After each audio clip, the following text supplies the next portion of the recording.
YouTube channel, Pro Enzo Vids, and this is my thoughts on some potential signings for the Bulldogs in 2024, which has been reported that the players that they're looking to sign and probably will be about to sign is Siosiua Taukeiaho, who played for the Roosters for many years until he went to Catalan's Dragons and over in the Super League just last year.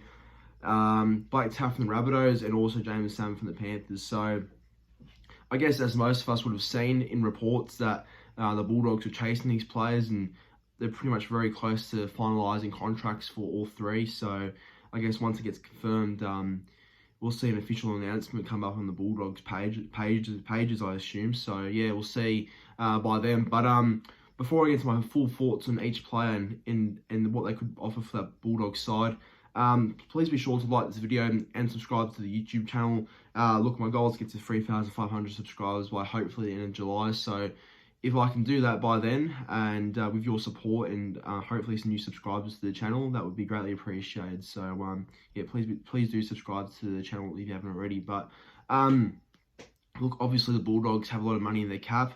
People say that the Bulldogs are over the cap and stuff like that, but they're not, because I think they're going to lose Luke Thompson, which is on 800k a season, I think. So that's a lot of money for someone that hasn't played much footy.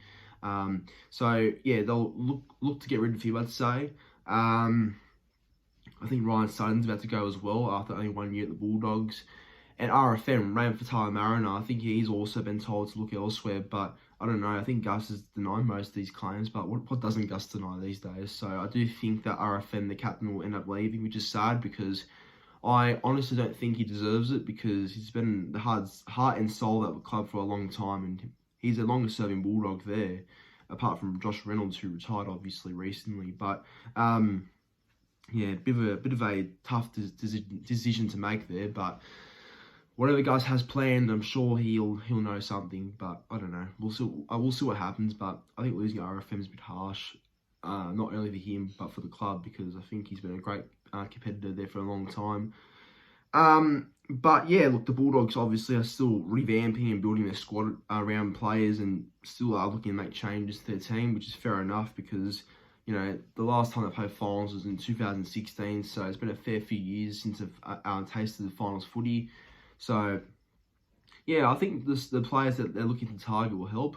Like, I think for the forwards, you know, the Bulldogs need some really good forwards that can go forward, because it seems like in most games that they play in and most losses they're involved in, it seems like most of the time their forward pack gets dominated. And I think that's the reason why they seem to struggle so much, is because their forward pack isn't mentally or strong enough just to compete with other teams.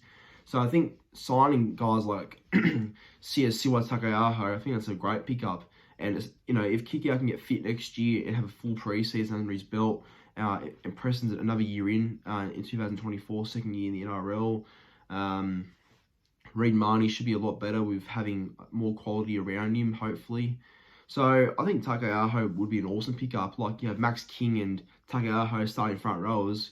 Oh, you can't deny that. That's actually pretty good. And Marnie at hooker, and Kikau Preston back rowers, and Lock Pangai Jr. maybe. It's a decent pack they're building if it all happens. But yeah, no, I think Taukeiaho did say today that he's coming back to the NRL, but hasn't really officially signed a contract yet. But we know it's with the Bulldogs, because Gus on 100% footy confirmed that they've made an approach to Taukeiaho, and they're about to sign him. So I expect that announcement of him going to the Bulldogs to be soon official. And the contract for him is worth 500k a season, so that's basically $1 million in those 2 seasons, which it's quite a bit for a 32-year-old, but he's a good player and a quality front rower, if you remember when he played for the Roosters. So it's worth the money, I'd say. But age does come to calculations too. The other one now is Blake Taaffe. Now, Blake Taaffe, you know, I thought the Bulldogs never needed him from the start, because I thought for sure that Stephen Crichton was going to be their fullback. But Gus was saying, and he came out and said that no players' positions are guaranteed. And in his contract for Stephen Crichton, Gus was saying that he'd play anywhere the club tells him to. So fullback is not locked in, but I thought it was originally. But yeah, Blake Taaffe coming to the Bulldogs, I think it's a good pickup, because I mean, look, it is a good pickup because if you think about it, the Bulldogs have not had a genuine fullback at that club for years. Like, I know that Stephen Crichton's obviously a great player and stuff, but is he a fullback? Well, has he ever come through as a fullback? No. He could play there as a backup usually, but he's not an established fullback. Same with guys like Will Buardi, Sam Perra, Brett Morris, Corey Allen too. And Dal Martini's Lesniak as well. So they've bought players who are normally centre wingers and to play fullback. So it doesn't often work, So yeah, hopefully with Blake Taaffe it does because he's a genuine fullback. But yeah, look, I don't know. I think Taff would go well on a Bulldogs team, but he needs a good fullback to play behind because I feel like that's the case for the Bulldogs team. Like their backs don't get enough ball, not about getting enough ball, but just that they don't have opportunities to create because the forwards don't lay a proper platform for them to do stuff. So, I think. But look, I think in general, Blake Taaffe would be a good pickup for the Bulldogs. Just depends though, because we're seeing a lot of players that went there are expected to do big things, but haven't really fallen into that category of being something great for the club. So hopefully with Taaffe that's not the case, but we've seen it happen before.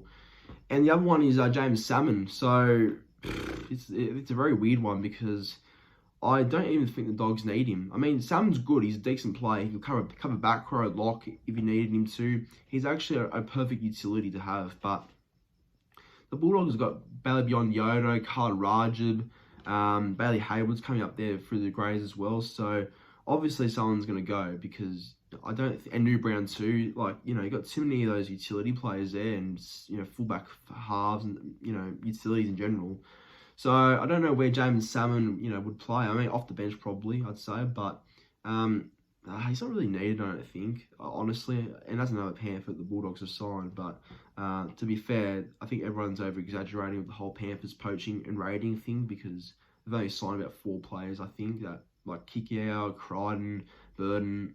So, look, they've only signed a few Penrith players. But Jaeman Salmon, look, good player. And I think he'd do a job for the Bulldogs, but he's not really needed, and I think it's a bit of a waste of money if I'm being honest. So I don't know what the Bulldogs' thought process and recruitment process is looking like, but Gus is a smart man, so all they're going to hope for is, if you're a Dogs fan, that he knows what he's talking about and how the club's going to look in the next few years. But that's my quick thoughts on these 3 potential signings for the Bulldogs in 2024.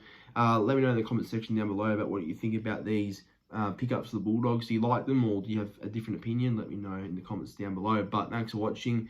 See you in another video.